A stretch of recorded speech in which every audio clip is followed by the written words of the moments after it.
Welcome to another SEC baseball preview by Southern Sports Gumbo.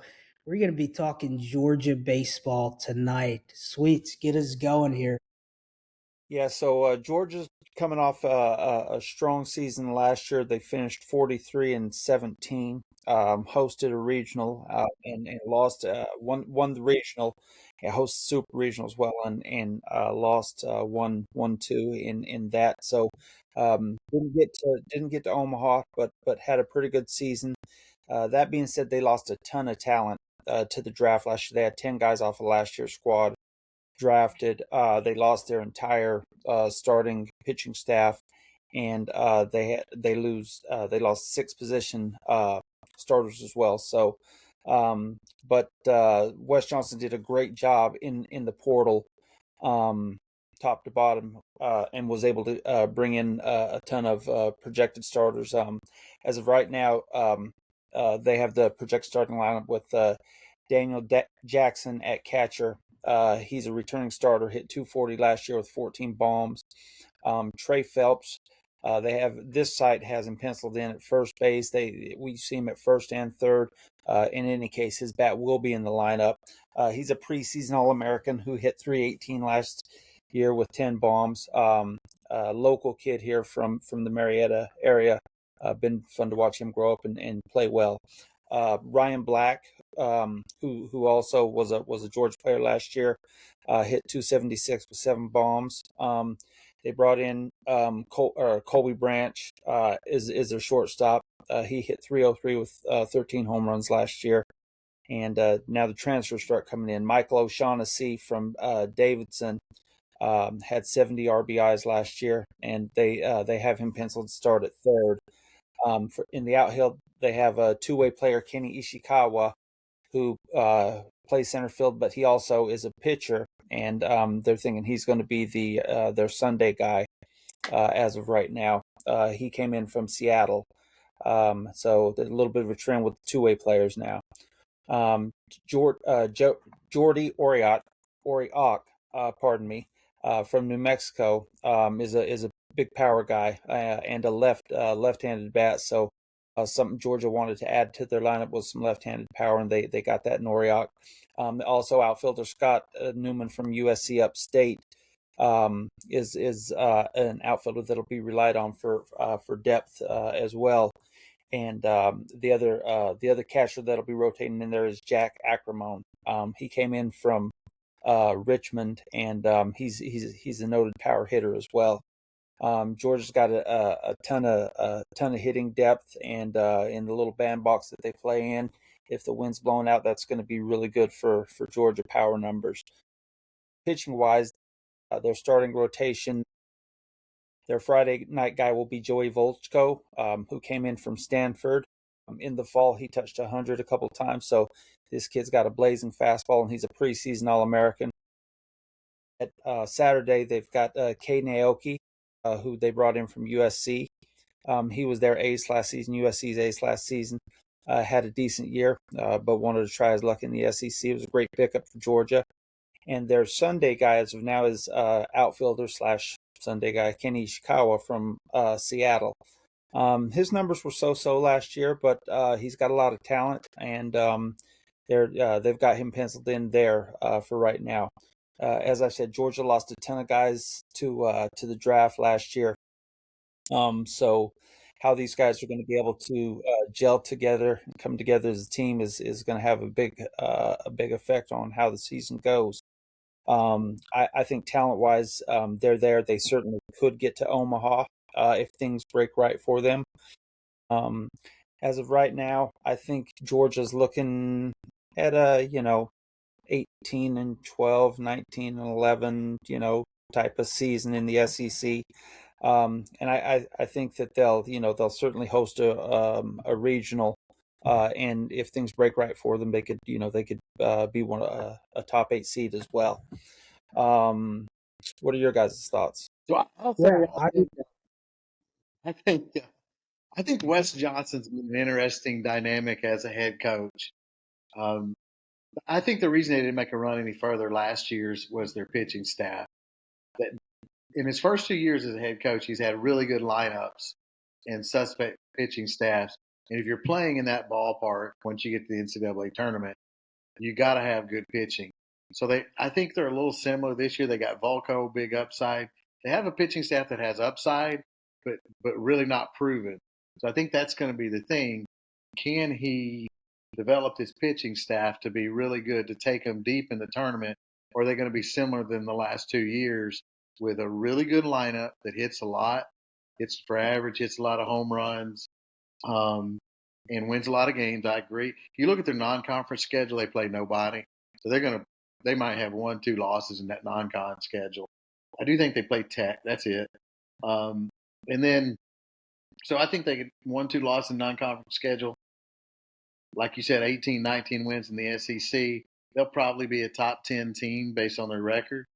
But I could also see them being an early out like last year if the pitching staff doesn't develop.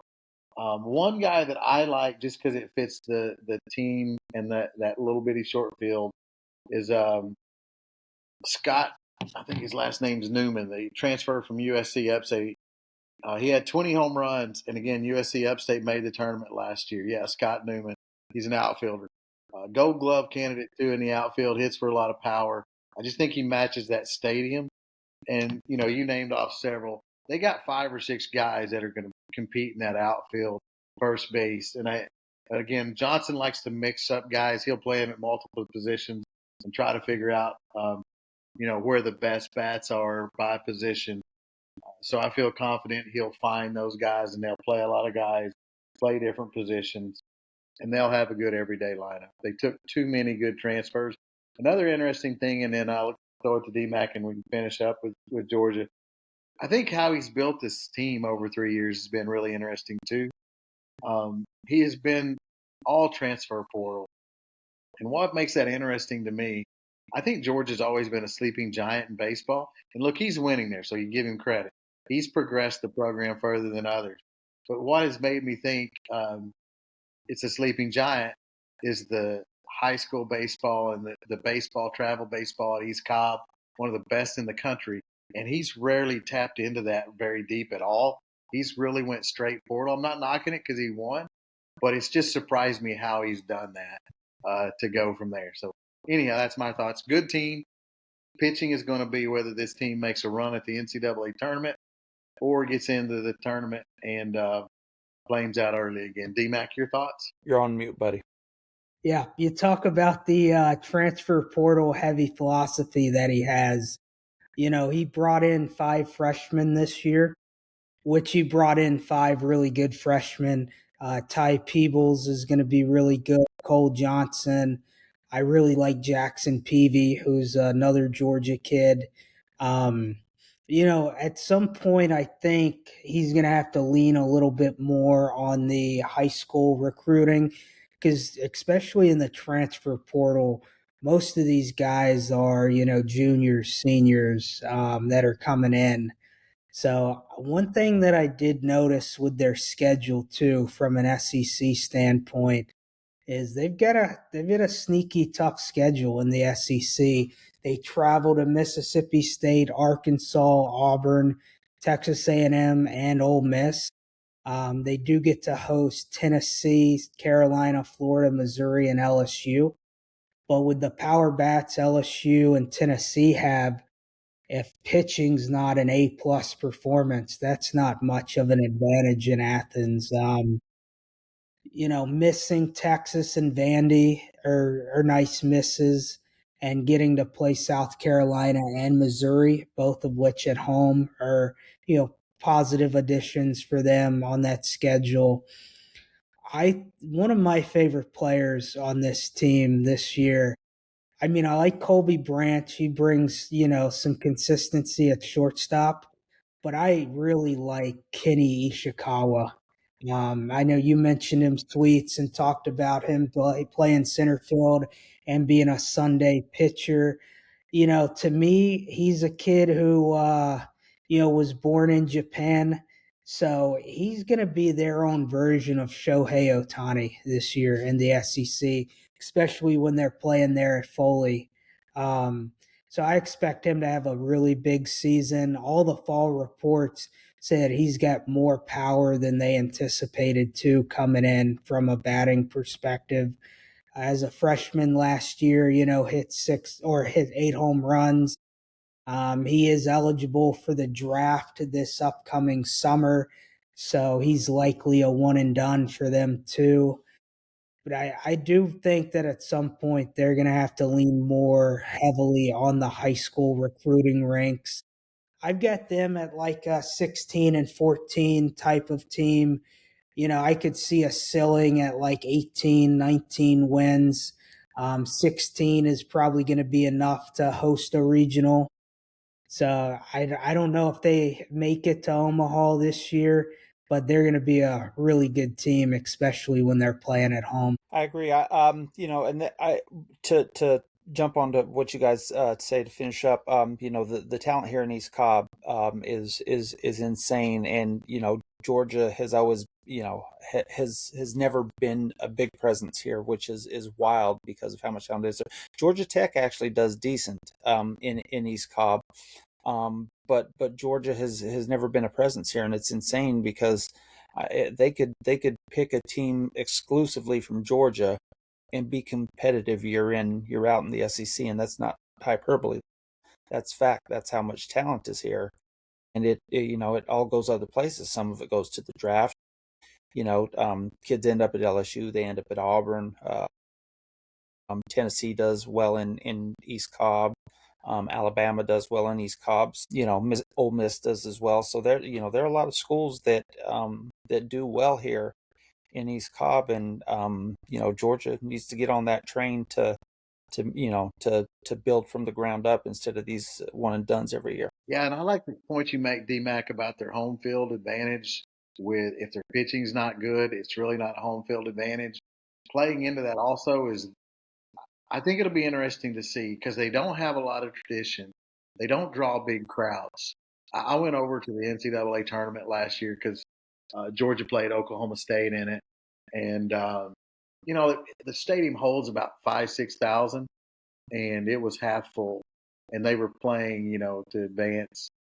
So you're right. You're 100% right. With a short field, if their pitching is not good, they don't necessarily have the fans, the stands full.